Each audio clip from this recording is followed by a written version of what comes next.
speak up.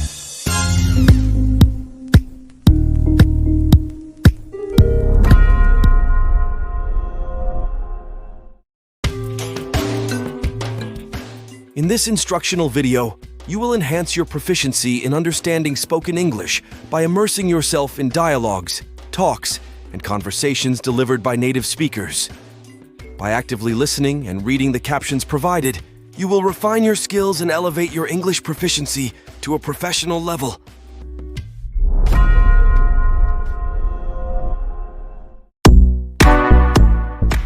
In this part of the program, you will listen to some people talking.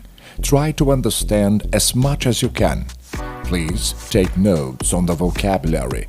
Note all the new words you hear and learn English as much as you can. A Japanese adventurer. Among the most remarkable of all the present-day adventurers is the Japanese Naomi Ura. Bob MacArthur's been looking at his career. Bob? Yes, that's right, Sue. Well, Mr. Uemura is certainly a remarkable man. In his life, he's achieved a number of firsts for the record books. But to begin with, here's a short biography. He was born in 1941. He was the youngest of 7 children. And in university, he achieved a degree in agriculture. But at the same time, I suppose he developed his taste for climbing mountains, especially alone. After he got his degree, he traveled to America with only $100 in his pocket. Anyway, he eventually made his way to Europe, and first of all, he climbed Mont Blanc, and this is despite the fact that he spoke very little English and no French at all. That was back in 1964. The next year, he joined the Japanese expedition to the Himalayas. This was the famous ascent of the Cho-Oyu. And in the years that followed, he wandered around the world with little money, and he just apparently looked for bigger mountains to climb. In 1966, he found himself in Africa, where he climbed Mount Kilimanjaro and Mount Kenya. And the next year, he climbed Mount Sanford in Alaska. And the year after that, he was down in Argentina and climbed sorry, I'm having a little trouble with my paper here, the Aconcagua, which is the highest mountain in the Andes. The same year, he floated on a wooden raft down the Amazon from its source to the mouth of the river, which I think is incredible. Yes, indeed. And what did he do next? What happened after that? Well, next was his famous, his first ascent of Everest. Uemura joined the Japanese expedition, they were making a reconnaissance of the southwest face. That was in '69. He returned the next year. And that was the year that the expedition split in two. One group attempted to climb the difficult southwest face, and the other climbed the South Col route, which was easier. And Uemura joined the latter group. As you may know, the members of the Southwest Face party didn't make it, but the South Col party eventually did. Anyway, the same year, he traveled to Alaska again to climb Mount McKinley. And so this made Uemura, the first man to get to the highest point of 5 different continents. Yes. Wasn't he a member of that ill-fated International Everest expedition in 1971? Yes. The one that failed because of all those arguments that happened between all the members. That's right. Yes, but they failed also because the weather was pretty bad. Uemura and his partner, for some reason, had to carry the supplies for the British pair, who insisted that they would do all the exciting climbing for themselves. So obviously there was a bit of resentment there.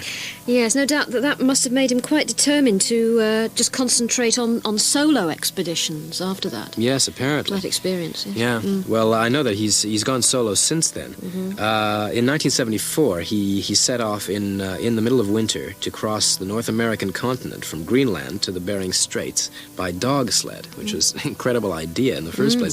That's a distance of 12,000 kilometers. Yeah. And, of course, this was totally by himself. The only company he had were his dogs. Apparently he met people on the way, but, he was doing it all himself. And he traveled in the winter, and in the summer he rested. And it took him 2 years. Eventually he got to the Pacific in '76. He must have gotten a lot of reading done during the summer. Anyway, 2 years later, he found sponsors to finance a solo expedition to the North Pole. Supplies were flown in by plane, and he maintained radio contact with his sponsors, but he was completely alone out there. He was attacked by a polar bear. He nearly fell through the ice. It was incredible. But apparently he got from the northern part of Canada to the North Pole in 54 days.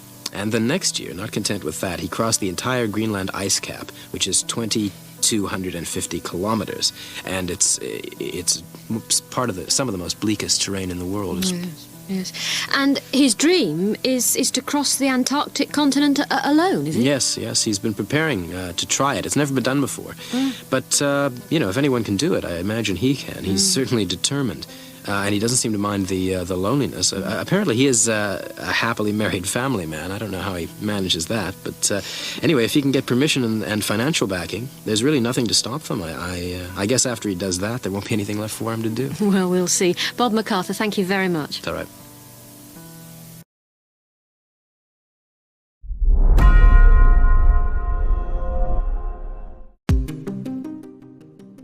Still on the subject of celebrity, we ask a psychiatrist for his opinion.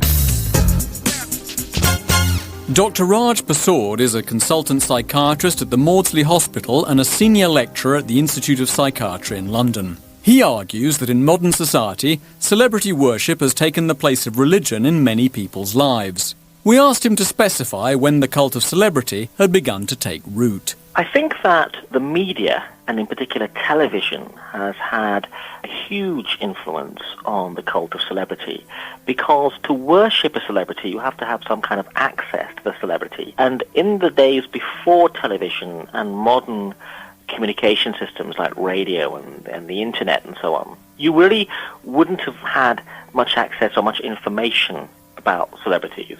But television has brought the famous into one's living room. And incidentally, some other very interesting psychological research has suggested that our brains evolved into an environment which wasn't one in which television was around, the environment of 1 million years ago or several 100,000 years ago.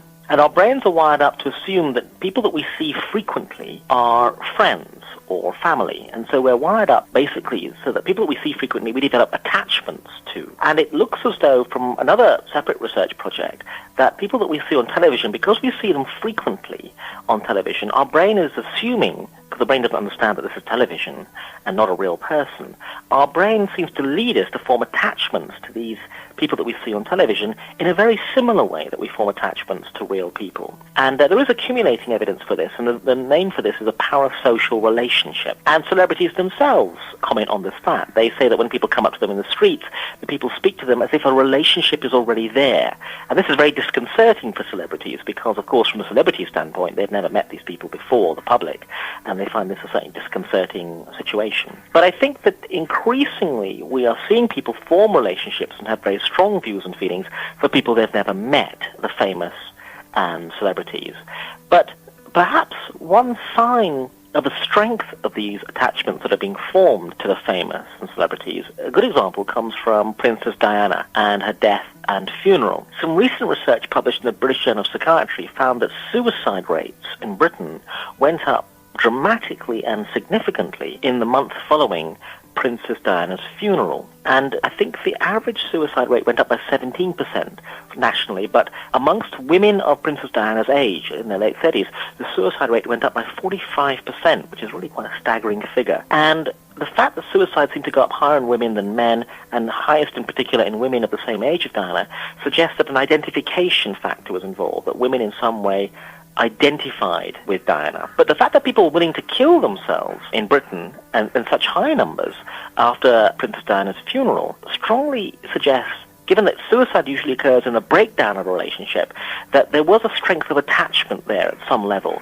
between people and Diana. It's now 5 years since Diana died. What is the state of the Diana cult today, or indeed in death? Well, one key point to make is that people thought that the millions of people that came out onto the streets to mourn Diana was a signal of some kind of sea change in people's relationships in general, and this was a signal of a new, more caring society and a more emotionally aware society. Particularly in Britain, this is something that a lot of cultural commentators talked about. But the fact of the matter is that only a year after Diana died, only a few hundred people turned up to the memorial event on the anniversary of her death a year later in London. And also, although the Diana Memorial Trust received millions of pounds and in fact possibly received the largest charitable donations of any charity in the history of Britain in a very short period of time, in just a year. They received tens of millions of pounds in that year. But a year following Diana's death, the donations seemed to dry up pretty dramatically. And particularly interesting is the case that the unpopular charities that Diana supported, for example, the AIDS charity and the charity for the homeless people in London,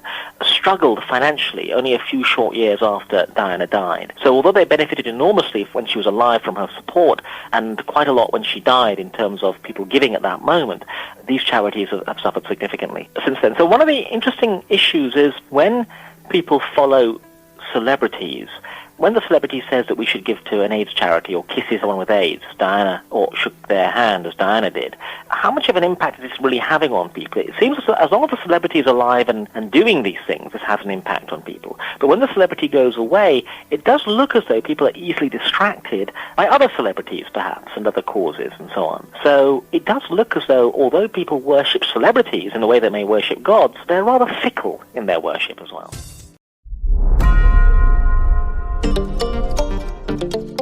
In this part of the program, you will hear about Geoffrey Chaucer. Listen to the talk and try to take notes on the new words and new vocabulary as you listen to the talk. Don't forget to tell us, what new word have you learned? Geoffrey Chaucer. Jack of many trades, valet, government clerk, forester, soldier, international diplomat, and the first poet buried in Westminster Abbey's Poets' Corner, Geoffrey Chaucer was born in London sometime around 1343, the precise date and locale being unknown. His father and grandfather were wine merchants. Through family connections, he was placed at the age of 14 as a page in the household of the Countess of Ulster. Thereafter, he rose in the ranks of royal courtiers, serving in various capacities for Kings Edward III, Richard II, and briefly Henry IV. His various jobs included valet de chambre, special diplomatic envoy, clerk of the King's Works, forester, a sort of game warden, and controller of customs. So highly regarded was he by Edward III that he was granted a gallon of wine daily for life, possibly as a reward for an early poetical work.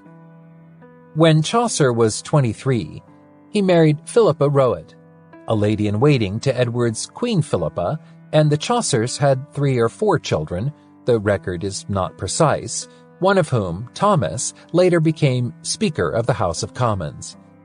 Chaucer's great achievement, accomplished while he held down his day job at court, was the Canterbury Tales, an account of a pilgrimage that portrays medieval English travelers from many walks of life in vivid, amusing, and sometimes bawdy detail. If you read it in high school, those parts were probably tactfully omitted. Although he was a sophisticated man of the world with a ribald sense of humor, Chaucer was also a faithful Catholic, and he apparently had some concern that his writings might stain his immortal soul. As a kind of insurance policy, he wrote this retraction at the end of the Canterbury Tales. Now I pray to all that hear or read this little treatise, that if there be anything in it that pleases them, that for it they thank our Lord Jesus Christ, from whom proceeds all wit and goodness. And if there be anything that displeases them, I pray them also that they ascribe it to the fault of my ignorance, and not to my will, for I would gladly have written better if I had had the skill. For our book says, all that is written for our doctrine, and that is my intent. Wherefore I beseech you meekly, for the mercy of God, that you pray for me that Christ have mercy on me and forgive me my sins, namely my translations and editings of worldly vanities, which I revoke in this retraction. That Christ in his great mercy forgive me the sin. But for the translation of Boethius's Consolation, and other books of legends of saints, and homilies, and morality and devotion, I thank our Lord Jesus Christ, and his blissful mother, and all the saints of heaven, beseeching them that they, from henceforth until the end of my life, send me grace to bewail my guilt, and to contemplate the salvation of my soul, and grant me grace of true penitence, confession, and satisfaction in this present life, through the benign grace of him that is King of kings, and priest over all priests, that brought us with the precious blood of his heart, so that I may be one of them at the day of doom that shall be saved. Here is ended the book of the Tales of Canterbury, compiled by Geoffrey Chaucer, on whose soul may Jesus Christ have mercy. Amen. On December 24th, 1399, when Chaucer was 56, he optimistically took out a 53-year lease on a dwelling in the garden of St. Mary's Chapel, Westminster, and it was probably here that he died October 25th, 1400. There's some speculation that he was murdered by enemies of his patron, Richard II, possibly even on the orders of Richard's successor, Henry IV. Hardly anybody believes this, and more likely he died of some unknown illness, or maybe that daily gallon of wine. He left no will, and there was no public funeral. By virtue of his status as a tenant of Westminster Abbey, he was buried there, and his remains were moved in 1556 to a more ornate tomb, the first in what has become known as Poets' Corner.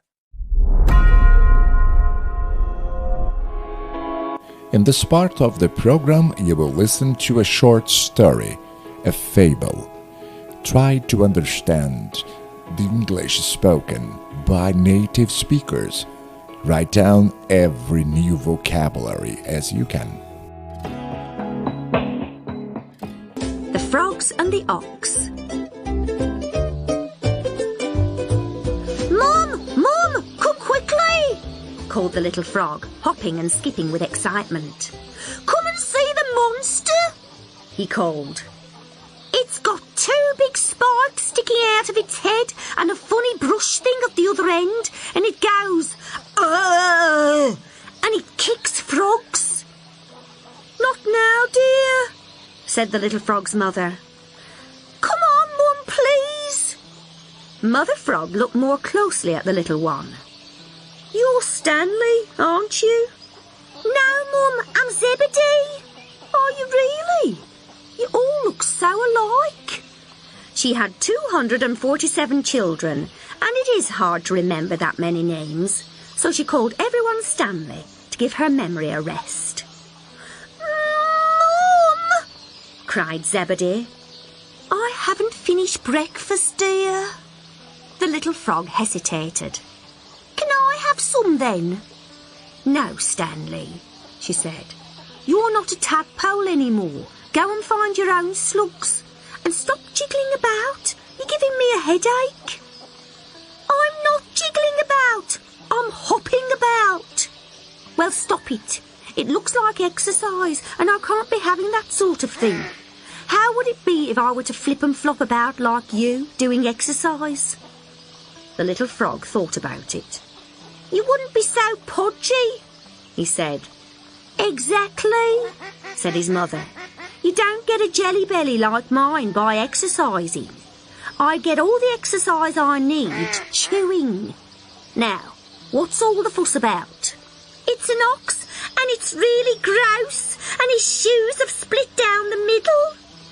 There are no such things as monsters, Stanley, and no creature in the pond is bigger than me. But it is bigger than you, Mum. Lots bigger, I promise. Right, said his mum. We'll see about that. I'll go with you, and if you're telling fibs, you'll have no worms for a week. The damp hollow she sat in was home to a good assortment of slugs, but she had eaten too many of them. The big jelly belly she was so proud of made it difficult to get about. Now she could only half hop and flop and then stop. Hop, flop and stop until she was all tired out and could go no further. Stop, Stanley. You've only moved half a metre, Mum. Far enough, she wheezed. She took a deep breath. And then she took a deep breath. And then she took a deep breath. Is the ox as big as this? She asked. She sounded odd, because it's hard to speak, blown up like a beach ball. Much bigger than that, said the little frog. So she sucked in more air, and sucked in more air, and sucked in more air. Now, Mum, it's still bigger. So she took in another breath, and she shot into the air like an escape balloon that zips around the room making rude noises because you let go of the end. She yelled, looping the loop and fizzing off in all directions before crashing with a spectacular splash right in front of the ox. The ox looked bored with the whole thing. Water dribbled from his mouth. She called back to the little frog, a field and a half away. Let that be a lesson to you. But the lesson was hers, really. We'll see you next time for more exciting and helpful videos to help you master your speaking fluency through our listening sessions. Thank you for being with us.